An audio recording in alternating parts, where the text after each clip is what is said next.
개문발차, 개점 휴업, 국회 상황을 이르는 말들입니다. 7월을 사흘 남긴 오늘 조금 전 오후 2시부터 7월 임시국회가 문을 열었습니다. 문만 열었다는 표현이 정확합니다.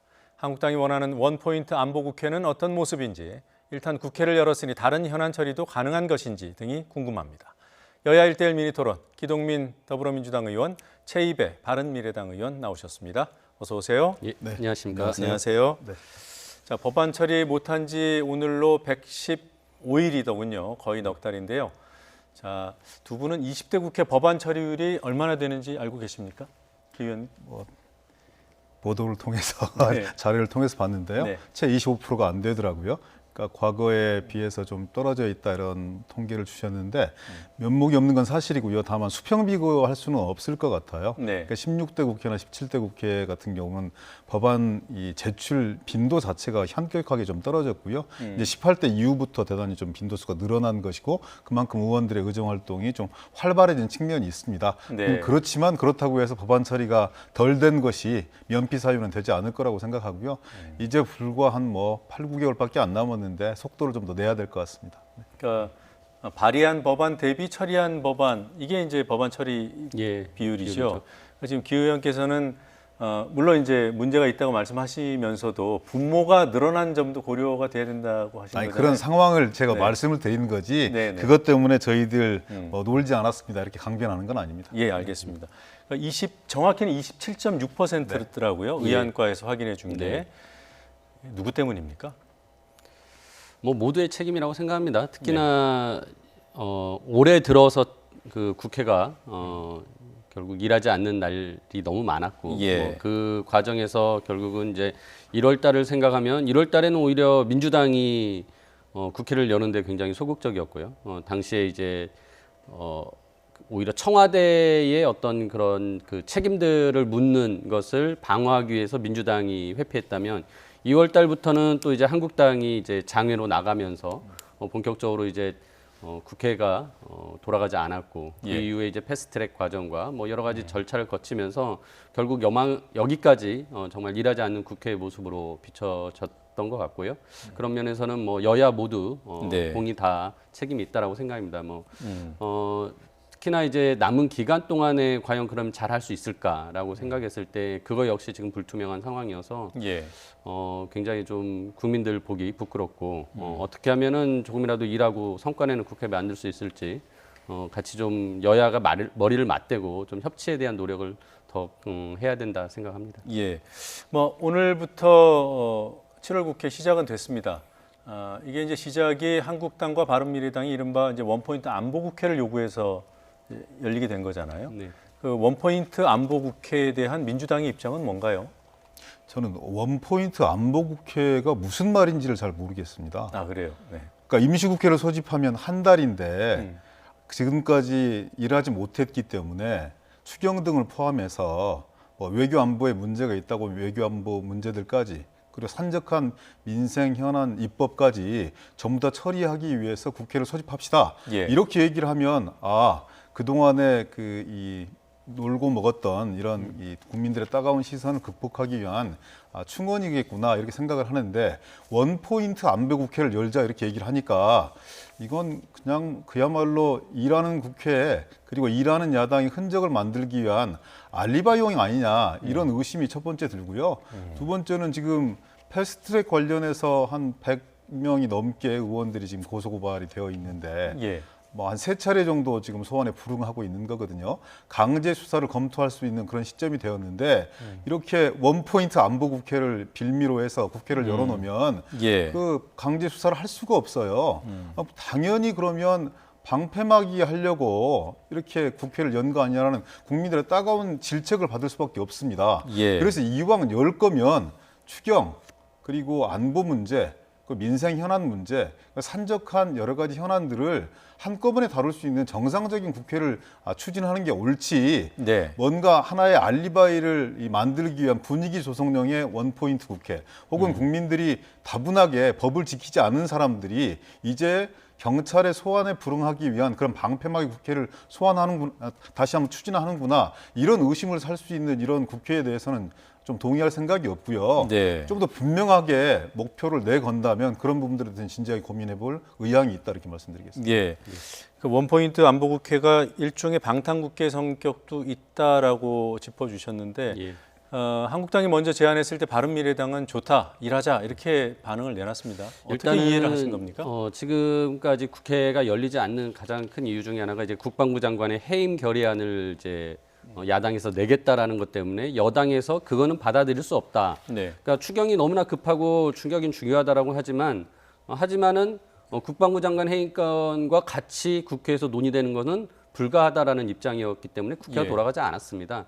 그래서 이제 나름 야당에서는 한 발 물러서서 국방부 장관 해임 결의안에 대해서는 일단 접고 갈 테니 네. 안보국회라도 열자. 그리고 이제 앞에 원포인트를 붙인 얘기는 당장 추경은 논의가 많이 되었으니까 추경이라도 빨리 조속히 통과시킬 수 있도록 하고 또한 이제 지금 중국과 러시아의 항공 군함기가 이제 우리 그 방공 식별 구역을 이제 침범하지 않았습니까? 뭐 이런 등등에 대해서 이제 결의안에 대해서 채택을 하자. 안보 문제에 대해서. 그리고 이미 외교위에서 일본의 수출 규제에 대한 부분은 이제 철회해 달라는 그 결의안을 채택을 한 바 있습니다. 따라서 네. 이런 부분들 조속히 본회의를 한 번이라도 빨리 열어가지고 처리하자라는 취지로 원포인트라는 수식어를 붙인 것으로 원내대표들이 그렇게 네. 얘기를 하신 거고요. 아무튼 저는 뭐 7월 국회 열린다고 하면 당연히 추경과 그다음에 안보 문제 이것뿐만 아니라 민생에 관련된 여러 가지 경제 문제 다 논의할 수 있다고 봅니다. 다만 지금 이 물꼬를 결국은 틀려고 야당이 이렇게 노력을 하였고 이 부분에 대해서 여당이 좀 통 크게 받아주었으면 하는 바람을 네. 가지고 있습니다. 그러니까 그 노력이라고 읽기가 참 어렵다 이런 말씀을 드려요. 예를 들어서 정경두 국방부 장관의 해임 건의안에 대해서 통 크게 양보했다 이런 표현들을 주셨는데 최이배 의원 개인의 의견은 아닐 거라고 저는 짐작을 합니다만 아니 그러면 이번에 러시아 이 영역 침범과 관련해서는 기총소사를 포함한 단호한 대응 아까 이 전 프로그램에서 김종대 야당 의원께서 아주 단호한 대응이었고 강대국을 대상으로 해서 정말 잘한 대응이다. 전례 없는 대응이다 이런 평가를 해주셨어요. 그럼 해임 건의안을 이 국정조사 혹은 목선 이런 부분들 때문에 냈는데 단호한 대응이라고 평가받았습니다. 해임 건의안은 여당과 협의해서 내는 게 아닙니다. 야당이 치밀하게 본회의 전략을 고민해서 24시간이 지난 후에 72시간 이내에 어떻게 표결 전략을 가져갈 것인가에 대한 자체적인 정치적 결단으로 국민들을 상대로 선전을 하는 거예요. 설득을 하는 것이고 그 표결 전략을 갖지도 못한 채 본회의 일정들을 잡아주십시오. 야당 입장에서 국방부 장관을 해임 건의를 해야겠습니다. 그걸 협조해 줄 여당이 어디가 있습니까? 그건 전적으로 야당의 전술 운영상의 실패입니다. 무능한 지도부인 거죠. 그걸 여당의 탓이라고 얘기하는 건 말도 안 되는 거고 양보라고 얘기하는 것도 말도 되지 않습니다. 정직하게 안보에 대한 문제가 있었다면 혹은 또 일본과의 관계 때문에 아니면 또 다른 문제가 있다면 그런 부분들을 가지고 정상적인 토론들을 진행을 하자. 그러면 추경이 협조해 주겠다. 이렇게 말씀 주시는 것이 옳지. 전술의 실패, 야당 전략의 실패 이런 부분들을 마치 대승적 차원에서 양보를 했기 때문에 너희들도 원포인트 이 안보 국회에 협조해줘야 되는 거 아니냐 이렇게 말씀 주시는 건 저는 경고한부회라고 생각합니다. 지금 말씀하신 것 중에 그 정확한 팩트가 이제 하나 빠졌는데요. 그러니까 7월 달에 본회의를 연달아 2번 열기로 한 날이 있었습니다. 제가 날짜는 정확히 생각이 안 나지만 그게 아마 18일 전후에서 18, 19 또는 18, 19 연달아 열기로 되어 있었는데 그거를 2번 열게 되면 아까 말씀하신 것처럼 국방부 장관 해양 결의안을 첫날 내고 두 번째 날 표결을 할 수 있었는데 지금 그 의사 일정에 대해서 여당이 한마디로 그 거부를 한 거예요. 그래서 하루만 열겠다라고 본회의 날짜를 변경을 하는 바람에 지금까지 정경두 국방부 장관의 해임 결의안을 야당이 전략으로 가지고서 없어서 못 낸 게 아니라 여당이 말바꾸기를 하면서 태도를 바꿔가지고 못 낸 거죠. 그래서 그 부분에 대해서 계속 집요하게 원래 약속대로 이틀 다 본회의 열자라고 했는데 안 받아준 거죠. 그러면서 결국 추경 통과도 포기한 게 여당의 모습이거든요. 이런 부분 때문에 여당에 대해서 지금 그나마 더 이상 이렇게 시간 끌고 가서는 추경도 안 되고 이런 안보 불안에 대한 것도 해소할 수 없다라는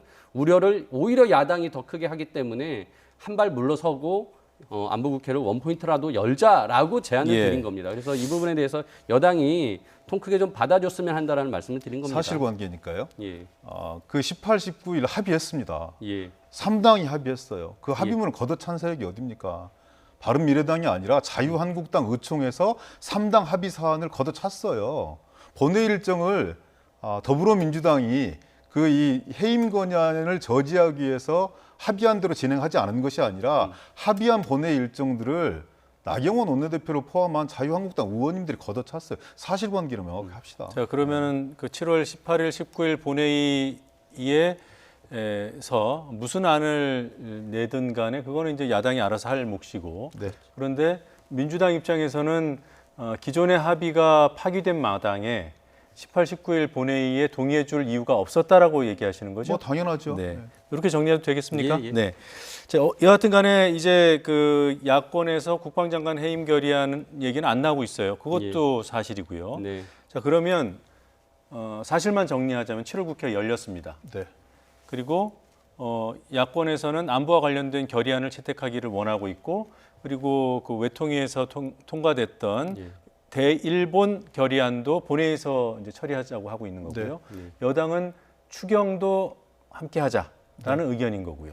추경을 함께 하자는 원론적인 말씀, 예를 들어서 나경원 원내대표 어제 인터뷰하신 거 보니까 네. 뭐 자연스럽게 되지 않겠냐 이렇게 말씀 주셨는데 자연스럽게 됐으면 96일이 지났겠습니까? 잠깐만요. 그러면요. 네. 그 얘기 하시기 전에 네. 나경원 원내대표 이 자리에 없으니까 예, 예.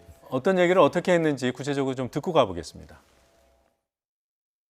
원포인트 안보 국회를 하고 본회의를 잡히면 본회의 일정에 따라서 추경은 다 자연스럽게 논의되고 당연히 이 부분이 처리될 것입니다. 계속 지금 추경 핑계 대면서 지금 안보 국회를 안 하겠다는 거 아닌가 여당이. 다만 지금 여당이 주장하는 것처럼 추경을 그대로 원안 통과시킬 수는 없겠죠. 삭감할 건 삭감하고 그렇게 하겠다는 이야기입니다. 예, 자, 말씀 이어가시죠. 그래서 이 말의 진실성이 전혀 느껴지지 않는다는 겁니다. 지금까지 추경을 처리하기 위해서 얼마나 많은 요구 조건들이 바뀌었습니까? 대통령 회동의 의제, 그다음에 형식, 그다음에 경제청문회, 그게 또 해결이 되니까 국정조사하자고 그랬어요. 또 거기에 또 나온 게 뭡니까? 그 해임 건의안이었어요. 또 나온 게 뭡니까? KBS 청문회였어요. 이제 원포인트 안보국회예요. 그리고 추경은 자연스럽게 된다고 합니다. 뭔 자연스럽게 됩니까?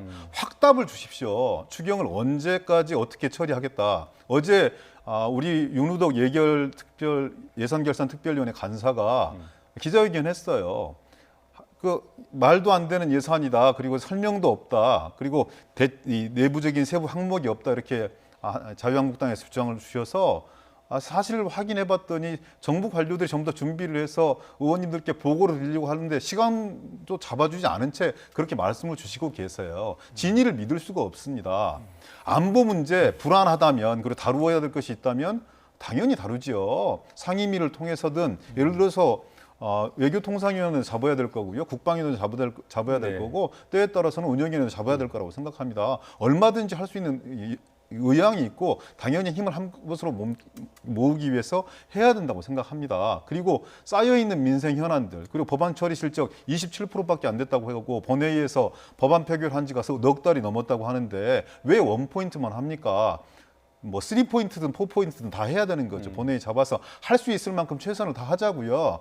그래서 면피 좀 해봅시다. 국회의원도 배지 달고 있고 월급 네. 받아 먹는데 충분히 할 의향이 있으니까 제발 확실한 자연스럽게 될 것이라는 이런 추상적인 담론 말고 확실하게 언제까지 어떻게 처리하겠다라는 확답만 주시면 하지 못할 이유가 하등이 없습니다. 자, 추경 심사가 더 필요하다고 보십니까? 민주당 입장에서 충분했다고 보십니까? 야당이 불충분하다고 생각하니까 더 해도 된다고 생각합니다. 충분히 시간을 드릴 수 있는 여지들이 있습니다. 예. 추경의 시급성이 예, 지금 바른미래당도 그동안 계속 이제 동의를 해왔기 때문에 예. 어떻습니까? 지금 안보 문제보다 후순위로 밀어두고 심사를 좀 더 한 다음에 통과시켜도 된다는 입장인가요? 당연히 심사는 더 해야 됩니다. 그러니까 예결 특위에서 딱 한 번 1회독 정도 한 수준입니다. 네. 그러니까 이제 그 부분에 대해서는 이건 국민의 세금을 쓰는 문제이기 때문에 뭐 심사는 정확하게 해야 될 것이고요. 특히나 네. 일본 수출 규제에 딸린 대응 방안으로서 정부가 추가적으로 새로운 사업들을 또 가져왔습니다. 물론 네. 거기에 대해서 지금 야당들도 대부분 협조적으로 같이 검토해서 통과시키자라는 의견인데요. 아까 기동민 의원님 말씀하셨는데 그 부분에서 정부가 다 사업안 준비돼서 가지고 와서 의원들에게 설명하려고 했다라고 하지만 사실은 또 그 제목만 가져왔습니다. 그러니까 구체적인 사업 내용을 가져오지 않았어요. 그래서 그 부분에 대해서 추가적으로 제대로 된 자료를 가져올 때까지는 예산 심의를 하지 않겠다라고 미뤄둔 거였죠. 그런 부분이 지금 정부가 준비가 되어 있다면 당연히 예. 예결특위 위원들에게 가지고 와서 설명하는 것에 대해서 기꺼이 받아들이고 네. 심사를 시작해야 된다고 생각하고요. 제가 보기에는 뭐 그리 오래 걸리지는 않을 것 같습니다. 이게 본 예산만큼 사업이 많지는 않기 때문에 상당 부분 이미 한 번 논의가 됐고 이제 추가적인 논의만 하면 되기 때문에 신속하게 할 수 있다고 생각하고요. 네. 그다음에 이제 원포인트 국회라고 이제 말씀드린 이유가 저희가 연달아서 또 본회의를 2번 잡는다면 국방부 장관 해임권을 또 처리할 수 있는 그 상황이 됩니다. 그렇게 되면 당연히 지금까지 그런 것들에서 부담스러워했던 여당 입장에서 안 받을 가능성이 크기 때문에 네. 단 한 번에 딱 처리하자. 네. 그렇게 함으로써 국방부 장관 해임권은 더 이상 일단은 우리가 얘기하지 않겠다라는 의지를 보여준 것이거든요. 그래서 네. 저는 여당에서 안보국회라는 이름으로 각 상임위 말씀하신 거 열고 그리고 거기서 결의안들 채택된 거 가지고서 추경안까지 다 해서 한꺼번에 할 수 있다라고 생각합니다. 그날 뭐 법안들도 충분히 다 지금까지 논의되었던 법안들 계류된 것들 통과시켜서 예. 본회의에서 뭐 충분히 처리할 수 있다고 지금 보고 말씀 들어보니까 바른미래당은 추경도 그 원포인트라고 하는 그 본회의 하루 열어서 다 처리할 수 있다는 입장인 것 같아요. 저는 최이배 의원님처럼 국민들한테 그렇게 말씀을 주셨으면 좋겠어요. 그냥 원포인트, 안보 국회를 위한 원포인트 국회 이렇게 말씀 주시지 마시고 본회의는 이런 사정상 하루밖에 열릴 수밖에 없는 것이지만 이러이러한 이유 때문에 추경을 포함해서 그리고 민생 법안들 그리고 안보 문제와 관련된 또 일본 문제와 관련된 다양한 결의안들을 여야가 충분히 머리를 맞대고 열심히 논의해서 처리하겠습니다. 이렇게 설명을 주시면 저는 뭐 여당으로서 받지 못할 이유가 없다고 생각합니다. 예, 알겠습니다. 오늘 오후에 여야 원내대표 회동 시간이 잡혀 있나요? 아직까지는 구체적인 회동 사실은 못 들었고요. 네. 뭐 오늘 레이스에 만날 것 제안이 있었고 임시국회가 네. 법적으로는 소집이 된 것이거든요. 네. 여야 간에 합의된 것은 아니지만 당연히 여야 지도부가 머리를 맞대고 지혜를 짜내야 된다고 생각합니다. 예.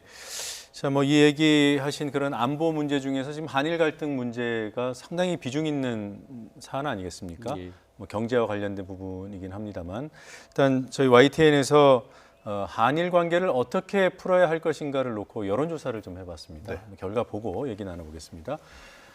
최근 정치권에서 제기되고 있는 외교적 해법론, 외교적 타협론, 구체적인 내용은 대일 특사를 파견하거나 또는 한일 정상회담을 통해서 톱다운 방식으로 풀어야 한다.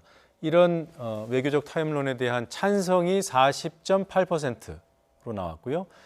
반대하는 의견이 49% 정도로 나왔습니다. 그래서 49대 41 정도로 반대 의견이 다소 높았습니다. 반대하는 논거로는 위안부 문제나 강제징용 문제 등 역사 문제에서만큼은 양보할 수 없다. 근데 외교적 타협을 하게 되면 사실상 양보를 전제하기 때문에 반대한다라는 의견이 49%였고요. 찬성 의견은 한미일 동맹의 강화를 위해서 외교적인 타협을 해야 한다. 이렇게 답을 했습니다. 자, 바른미래당 입장에서는 조금 양보를 하더라도 외교적으로 해결해야 된다는 입장인가요? 뭐 당이 전체적으로 이걸 가지고서 입장을 정한지는 않았는데요. 뭐 예. 전체적인 기류나 제 의견을 포함해서 말씀드리면 저는 지금 정부가 어떤 외교적인 무능을 로 인해서 이런 문제가 발생했는데 그 책임을 고스란히 국민이 떠안고 있습니다. 그러니까 당연히 국민들은 일본에 대해서 감정적으로 대응할 수밖에 없다고 생각을 합니다. 네. 그래서 결국은 지금 여론조사처럼 보다 이런 어떤 외교적인 타협에 대해서는 그러니까 타협보다는 이제 그렇지 않은 경우가 더 높다고 생각을 하는데요.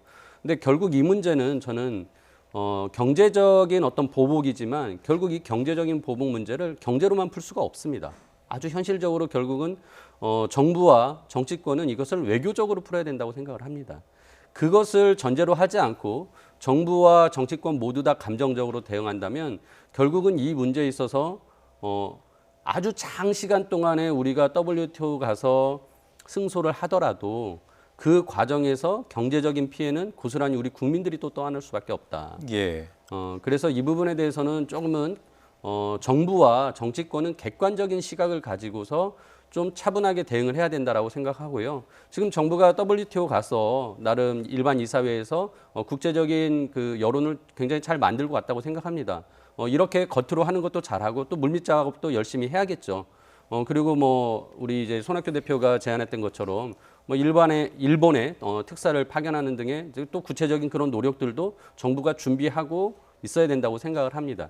그런 과정들이 이번에 일본의 그 외교 문제를 푸는 데 있어서 좀 더 정부가 기존의 무능함으로 인해서 이런 문제를 발생시켰다면 좀 더 네. 유능한 대처를 해달라는 주문이라고 생각합니다. 예, 외교적 무능에서 이 상황이 비롯돼서 국민의 피해가 돌아가고 있다.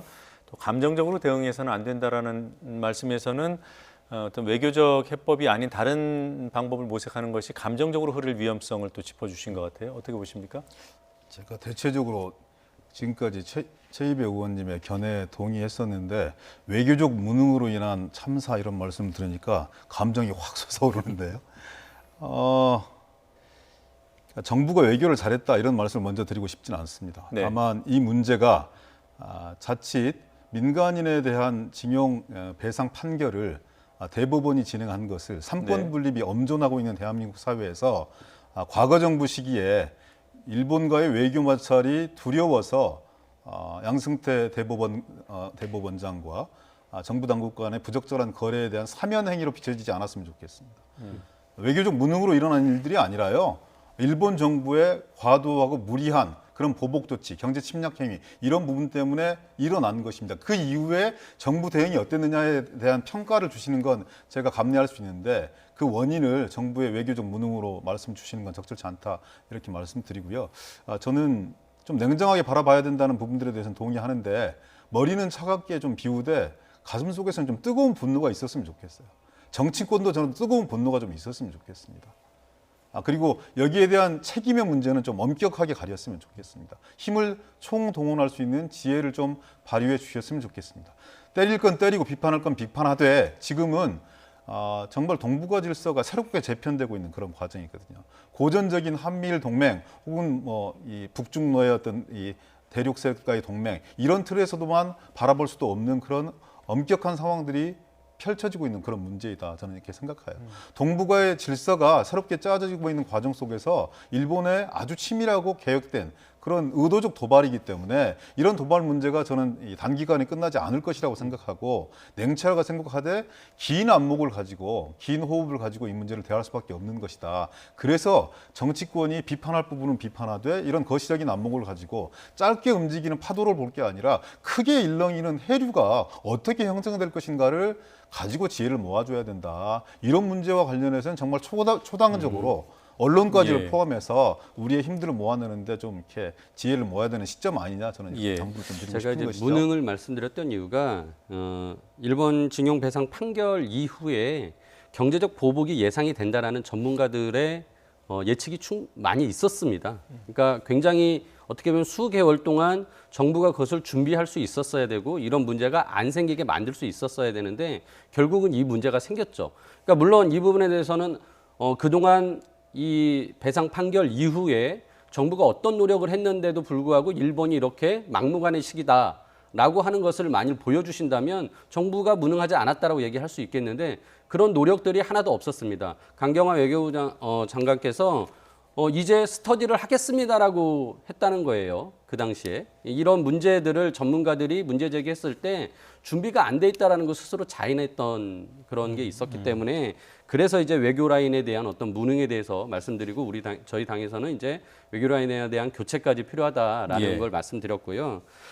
말씀하신 것처럼 이제 전면적으로 우리가 다 같이 국가적으로 이 상황에 대해서는 같이 협력하면서 대응해야 된다라고 생각하기 때문에 영수회담 때 손학규 대표가 비상협력기구를 만들자라고 했고 오늘 그 첫 모임을 이제 5당의 사무총장들이 만났습니다. 만나서 일본 수출 규제 대책 민관정 협의체를 만들자라고 해서 오늘 합의를 했고요.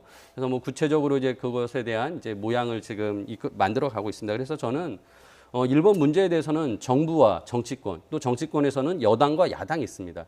각자가 역할 분담을 하고 여기서 어떤 목소리를 내야 되느냐를 좀 공동 대응을 하는 그런 노력을 해야 되는데 예. 솔직히 저는 이번 일본 문제를 다루면서 한국당이 여당을 비판하고 정부를 비판하는 것에 대해서 거꾸로 친일 프레임을 씌워가면서 화살을 한국당에 돌리는 모습을 보면서 아니 왜 여당과 정부가 일본에 돌려야 될 화살을 왜 한국당에 돌리고 있는가라는 예. 걸 보면서 오히려 이게 국론 분열에 대한 국론 분열로 이끌어가는 것이 아닌가라는 그 우려를 저도 동감을 했거든요. 그래서 저는 지금 아무튼 비상협력기구를 만들기 했기 때문에 이 부분에 대해서만큼은 이제 좀 더 초당적으로 협력을 할 수 있는 그 기구를 통해서 같이 공동 대응해야 된다라고 생각을 합니다. 질문 하나만 예. 구체적인 거 좀 드려보겠습니다. 뭐 지난 일을 잘했다 못했다 이런 좀 다소 좀 추상적인 평가 부분이 아니라 외교적인 해법이라고 그랬는데 예. 그 외교적인 해법은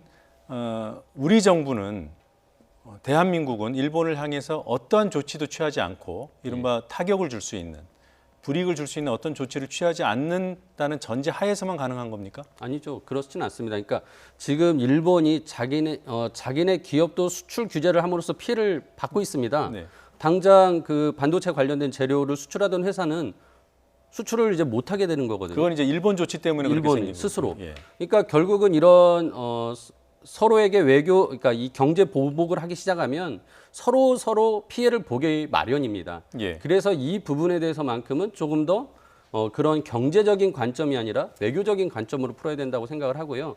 그 부분에 우리가 역사적인 문제나 여러 가지 그 관점의 차이들을 가지고 있는데 저는 이것을 한 번은 우리가 풀려는 그러니까 풀고 가야 된다고 생각합니다. 네, 잠깐만요. 지금 예. 시간이 얼마 남지 않아서 기동민 의원 예. 의견을 좀 듣고 싶은데요.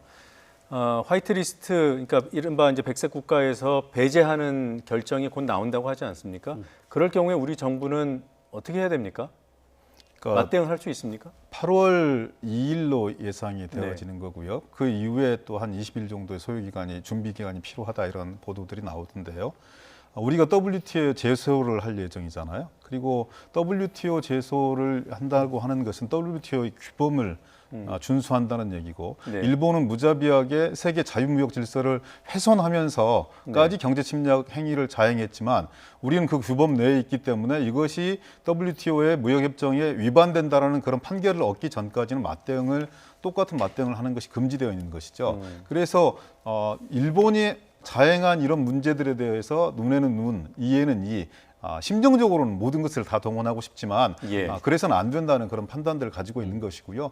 그리고 이제 아까 외교적 해결 이런 문제가 나왔는데 외교적 해결이라고 하면은 사전에 충분하게 좀 이렇게 정지 작업이 잘 되어서 네. 실무적으로도 좀 잘 조율이 되어진 다음에 특사라든지 정상회담 이런 부분을 통해서 꼭지를 따는 것은 가능할 거라고 보여집니다. 다만 그런 실무적인 조율들이 충분히 이루어지지 않고 그리고 또 이 문제는 당사자들의 문제가 있는 거예요. 국가 대 국가의 문제들도 있는 거지만 그 당사자들의 충분한 이해와 양해가 선행되지 않은 차원에서의 피해자들이요? 또 다른 차원의 외교적 해결이라고 하는 것은 또 다른 근본적인 미봉책을 만들려고 하는 거 아니냐라는 의심을 거둘 수가 없습니다. 예, 그래서 알겠습니다. 저는 조급하게 마음먹지 않았으면 좋겠습니다. 조금 고통스럽지만 정부와 민간이 합쳐서 정치권이 합쳐서 함께할 수 있는 지혜를 모아야 될 시점이 바로 지금이다 이렇게 생각합니다. 예, 알겠습니다. 두 분 말씀은 여기까지 듣겠습니다. 네. 고맙습니다. 네, 고맙습니다.